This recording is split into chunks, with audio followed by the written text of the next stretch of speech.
네, 할렐루야. 우리 사랑하는 교회 여러분, 우리 이제 어저께부터 우리 사순절이 시작되었죠.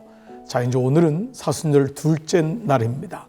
우리 목요일 날 저녁 9시에 오늘 이 말씀이 여러분에게 들려질 것이고, 여러분 어떤 분은 저녁 때 말씀을 듣는 분이 있을 것이고, 아침에 오전에 그날 삶 가운데 또 말씀이 들려질 것입니다. 자, 우리가 목적이 이끄는 삶은 크게 6가지로 나눠져 있는데, 첫 번째, 우리는 왜 존재하는가를 한 주간 동안 말씀을 나누고요, 5가지 주제를 이어서 말씀을 나눌 것입니다. 첫 번째는 하나님의 목적 되시는 예배, 두 번째는 교제, 세 번째는 제자 훈련, 네 번째는 사역, 다섯 번째는 전도와 선교. 이 5가지를 어떻게 하나님이 우리에게 말씀하시는가를, 왜 이것이 우리의 목적이 되는가를 여러분 계속해서 말씀을 나누겠습니다. 오늘 둘째 날은요, 우리는 왜 이 세상에 존재하는가, 우리 한 주간 동안의 말씀을 먼저 서론적인 부분이지만 함께 풀어가도록 하겠습니다. 자, 나는 왜 이 세상에 존재하는가. 오늘 둘째 날, 우리는 우연의 산물이 아니다. 그냥 떨어진 존재, 그냥 우리는 이 땅 위에 그냥 살아가야만 되는 존재가 아니라는 것입니다. 자, 이사야 44장 2절 말씀 볼까요? 너를 만들고 너를 모태에서부터 지어낸 너를 도와줄 여호와가 이같이 말하노라. 하나님이 모태에서부터 너를 만드신 그분, 우리가 우연히 이 땅에 떨어진 존재가 아니라는 것이죠. 자, 머리카락, 우리의 모든 특징을 숙고해 선택하셨고, 하나님이 원하시는 대로 우리를 맞춤 제작하셨다. 그러므로 우리의 재능과 독특한 성격까지도 모두 하나님의 결정대로 만들어진 것이다. 성경은 시편 139편 15절 메시지 성경으로 볼게요. 주께서는 나를 속속들이 아시며 내 몸속의 뼈 마디마디까지 아십니다. 주께서는 정확히 아십니다. 내가 어떻게 지어졌는지, 아무것도 아니던 내가 어떻게 이처럼 근사한 형상으로 비어졌는지를. 하나님이 우리를 만드신 이유가 있기 때문에 그분은 우리 삶의 모든 것을 미리 계획하셨고, 우리의 출생과 죽음의 시기도 이미 정하셨다. 하나님의 손에 모든 것이 있음을 우리가 안다는 것이죠. 성경은 말한다. 당신은 내가 태어나기 전부터 나를 보셨고, 내가 숨쉬기 전부터 내 삶의 하루하루를 계획하셨습니다. 모든 날이 당신의 책에 기록되어 있습니다. 자, 좀 더 볼게요. 가장 놀라운 것은 하나님이 우리를 이 세상에 어떻게 보내실지도 모두 결정하셨다는 것이다. 우리의 출생 환경이 어떠하든, 부모가 누구인가 관계없이 하나님은 우리를 창조할 계획을 세우신 것이다. 부모가 훌륭하든 평범하든 상관없어요. 그리고 하나님이 계획하고 있는 우리를 만들기 위해 필요한 유전자를 우리의 부모들 두 사람이 가지고 있다는 것을 알고 계셨다. 자, 이 말은요, 우리가 일반적으로 생각하면 나는 좋은 부모님이 아닌데, 나는 좋은 환경이 아닌데, 여기서 멈추지 말라는 거예요. 그 뒤에는 더 놀라운 하나님의 계획하심이 있다. 우리의 생명, 삶과 죽음이 그의 손에 있다. 네, 여러분, 이거를 고백하는 게 정말 중요합니다. 그러나 우리는 인위적으로, 혹은 내가 그냥 추론해서 우리의 삶을 생각할 때가 많죠. 하나님이 없이. 그래서 어떤 사람은 천년만년 살 것 같이 살고, 어떤 사람은 하나님과 관계없이 살 수 있다는 거예요. 자, 좀 더 보겠습니다. 하나님은 어떤 일도 우연히 하지 않으시고 절대 실수하지 않으신다.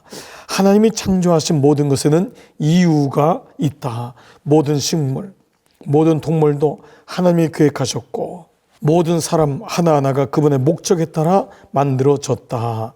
하나님께서 이같이 우리를 이렇게 계획하시고 만드신 동기는 바로 그분의 사랑이다. 성경은 말합니다. 하나님께서는 땅에 기초를 놓기 오래전부터 우리를 마음에 두시고 사랑의 중심으로 삼으셔서 우리가 그분의 사랑으로 온전해지고 거룩해지도록 하셨습니다. 자, 이 모든 동기와 이유에는 하나님의 계획하심, 그건 우연히 우리를 던지고 그냥 어찌할 수 없이 만드는 것이 아니라 거기는 하나님의 본질, 사랑 그 자체이신 하나님의 계획하심에 있다라는 것입니다. 우리가 어떤 것도, 우리가 피조물 하나 만들어도요, 그냥 만들지 않습니다.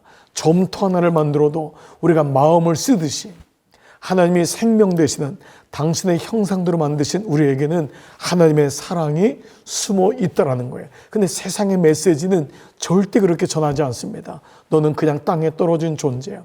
너는 어찌할 수 없이 사는 존재야. 내 모습을 봐라. 라면서 계속 비교하게 하고 열등감을 갖게 하고, 하나님 중심이 아닌 세상의 중심, 사람의 눈에 보기에 아름다운, 거기에 우리는 끌려가는 것이죠. 자, 그래서 이 말씀이 계속 그 얘기를 하고 있는 거예요. 자, 그분은 세상을 창조하기 전부터 우리에 대해 생각하고 계셨다. 사실 하나님이 세상을 창조하신 이유가 바로 우리 때문이다. 그뿐만 아니라 하나님은 우리가 살 수 있도록 지구 환경을 설계하셨다. 자, 야고보서 1장 18절 볼게요. 그가 그 피조물 중에 우리를 한 첫 열매가 되게 하시려고 자기의 뜻을 따라 진리의 말씀으로 우리를 낳으셨느니라. 가장 값지게, 그분의 창조물 중에 가장 값진 첫 열매가 되게 하시려고 이 모든 것을 우리에게 주시고 다스리라고 하셨다. 우리가 다시 말씀으로 돌아가 보는 거예요. 내 이 모든 걸 다스려라. 네가 이름을 부르는 대로 그 모든 것이 이름이 지어질 거다 라면서 그 하나님이 우리를 창조의 첫 것으로, 가장 귀한 것으로, 존귀한 것으로 만드셨다는 말씀입니다. 자, 하나님은 우리를 이토록 사랑하고 아끼신다. 하나님은 무작정 움직이지 않으신다. 하나님은 모든 것을 정확하게 계획하셨다. 물리학자, 생물학자, 그리고 그 외에 다른 과학자들이 우주를 연구하며 할수록 하나님이 만드신 모든 것이 우리의 존재에 꼭 맞도록 얼마나 독특하게 만들어졌는지 우리는 감탄할 수밖에 없다. 그리고 이러한 모든 조건들이 인류가 생존하는데 얼마나 정확하게 들어맞는지 놀랄 수밖에 없다. 하나님의 창조하신 우주와 자연의 모든 질서를 보라는 거예요. 그냥 우연하게, 그냥 우연히 만들어진 게 해프닝이 아니라는 거예요. 거기는 하나님의 아주 정교한 작업이 있으시다. 우리의 눈을 들어보라는 거예요. 이것이 하나님 말씀이라는 것입니다. 자, 하나님은 왜 이 모든 일을 하셨을까? 왜 우리를 위해 우주를 만드는 수고를 하셨을까? 그분은 사랑의 하나님이기 때문이다. 그분이 사랑이신 거예요.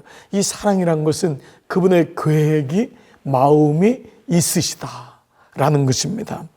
하나님의 사랑은 그 정도를 가늠할 수 없다. 하지만 완전히 신뢰할 수 있다. 하나님은 우리를 특별히 사랑하시는 대상으로 창조하셨다.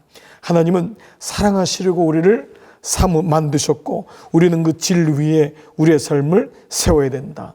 성경은 하나님은 사랑이심이라고. 여기 위에 우리의 삶이 세워지는 것과 그냥 우연히 by chance, 그냥 어찌할 수 없게 버려진 존재 혹은 뭐야 라고 하는 존재로 세워진 것이 아니라는 것입니다. 그래서 우리가요, 하나님을 만날 때, 하나님을 경험할 때 내 존재 가치를 비로소 보게 되는 거예요. 그러니까 말씀이 없으면 우리는 그냥 세상의 메시지에 의해서 우리의 존재를 가늠하고 평가할 수밖에 없다는 거지. 이게 얼마나 정말 절망적입니까? 그렇죠. 자, 좀 더 보겠습니다. 하나님은 사랑의 마음을 가지셨다. 이게 아니라 그분이 바로 사랑이시다. 사랑은 하나님의 성품의 본질이다.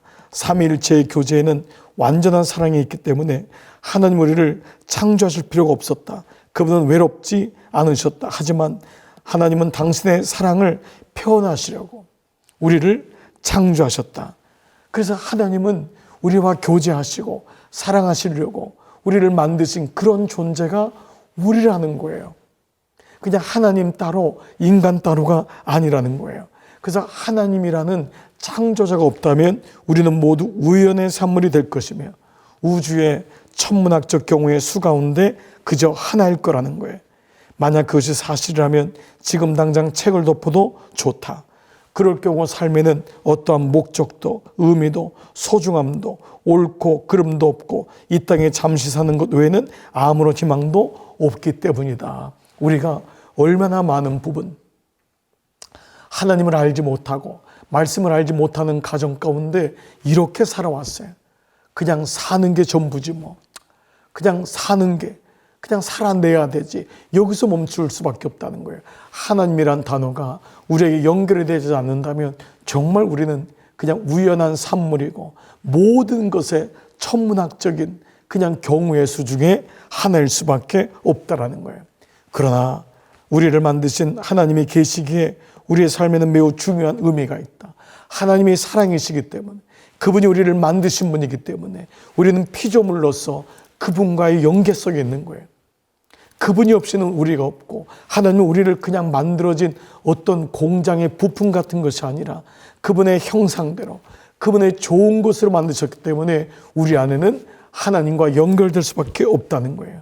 그래서 하나님과 관계를 맺기 시작할 때만이 그 의미와 목적, 내가 이 땅 위에 살아가는 존재, 의미, 목적을 비로소 조금씩 알게 되는 것이죠. 부모가 자녀가 있을 때 비로소 내 인생에 이 땅에서의 목적도 있잖아요. 너가 살아있는 동안에, 네가 성장하는 동안 내가 있어줘야 되는구나. 이것도 사람이 그 어떤 관계 속에서 이루어지는 부모로서의 마음이라면 우리 인간도 마찬가지죠. 하나님과의 관계. 하나님은 우리 없으면 너무 외로우신 거예요. 우리를 위해서, 우리를 사랑의 대상으로 만드셨다면 우리도 마찬가지라는 거죠. 성경은 말합니다. 우리가 우리 자신을 바르게 알게 되는 것은 오직 하나님과 또한 그분이 우리를 위해 하고 계신 일에 주목할 때이지, 우리 자신과 또한 우리가 그분을 위해 하는 일에 주목할 때가 아닙니다. 우리 자신과 우리가 그분을 위해서 일하는 것에 주목할 때 우리는 한계가 와요. 또 일이 끝나면 또 목말라져요. 또 공허함이 오는 거예요. 그러니까 하나님이, 그분이 나하고 어떤 관계냐, 이게 너무도 소중한 주님과 동행하는 삶인 줄 믿습니다. 자, 러셀 켈퍼의 시를 한번 볼게요. 당신이 된 이유가 있죠. 당신은 하나님의 신명확직한 계획의 한 부분이에요.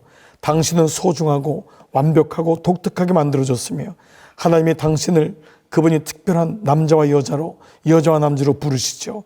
존재의 이유를 추구하신 당신, 그러나 실수하지 않으시는 하나님, 어머니의 자궁 안에서부터 손수 당신을 지으신 그분, 그러기에 당신은 그분이 원하시는 바로 그 사람이죠.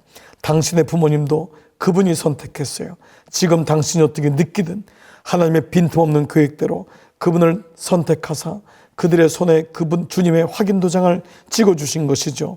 물론 당신이 당한 고통 견디기 쉽지 않았겠지만 당신의 마음이 상했을 때도 하나님은 눈물 흘리셨어요. 하지만 그 고통으로 당신의 마음 하나님의 형상을 따라 닮아가고 성장하길 원하셨죠. 당신이 된 것도 이유가 있죠. 주님의 손길로 빚어진 당신이 사랑받는 당신이 된 이유는 하나님이 계시기 때문이죠. 즉 하나님이 계시고 하나님이 연계되고 하나님이 관계될 때만이 우리의 모든 삶의 고난과 내가 생각할 때 이게 아닌 것 같은 그것마저도 결국 하나님을 향한 성숙의, 하나님을 향한 정말 구속의 재료로 삼으신다라는 것입니다. 그래서 모든 것에는 우연이 된 것이 아닙니다. 오늘 두 번째 날, 오늘 주제는 우리는 우연의 산물이 아닙니다. 절대 속지 마십시오. 우리는 떨어져서 그냥 어찌할 수 없는 존재로, 그냥 어찌할 수 없이 이 땅에 그냥 던져진 존재가 아니라는 것입니다.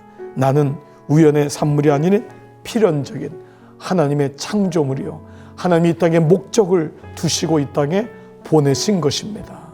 아멘. 외울 말씀 이사야 44장 2절 다 같이 읽어볼게요. 너를 만들고 너를 모태에서 지어낸 너를 도와줄 여호와가 이같이 말하노라. 다시요.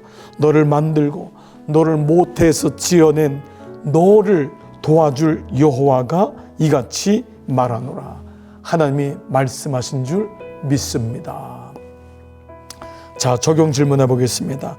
하나님이 나를 독특하게 만드셨다는 사실을 인정할 때 나의 성격, 모든 가정 환경, 나의 외모, 이런 모든 것들은 내가 받아들이기 위해 노력할 부분은 무엇인가? 여러분, 하나님이 우리를 당신의 형상대로 다 독특하게 만드신 거예요. 그러므로 비교당하지도 말고 비교하지도 말고 끌려가지 마시기 바랍니다.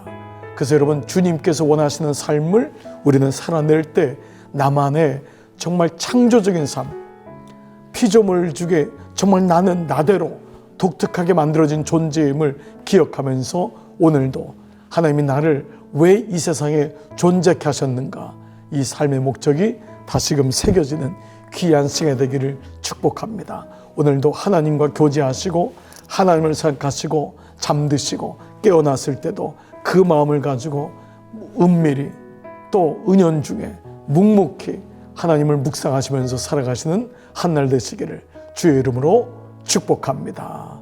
아멘. 기도하겠습니다. 살아계신 아버지 감사합니다. 사순절 둘째 날 주님은 커지고 하나님, 나의 하나님 이런 내면에 있는 갈등, 내면에 있는 모습들, 하나님을 거역하는 이런 생각들은 다 작아져서 온전히 주님과 하나 되는 놀라운 은혜가 이번 사순절 둘째 날 우리 가운데 임하게 하심을 감사합니다.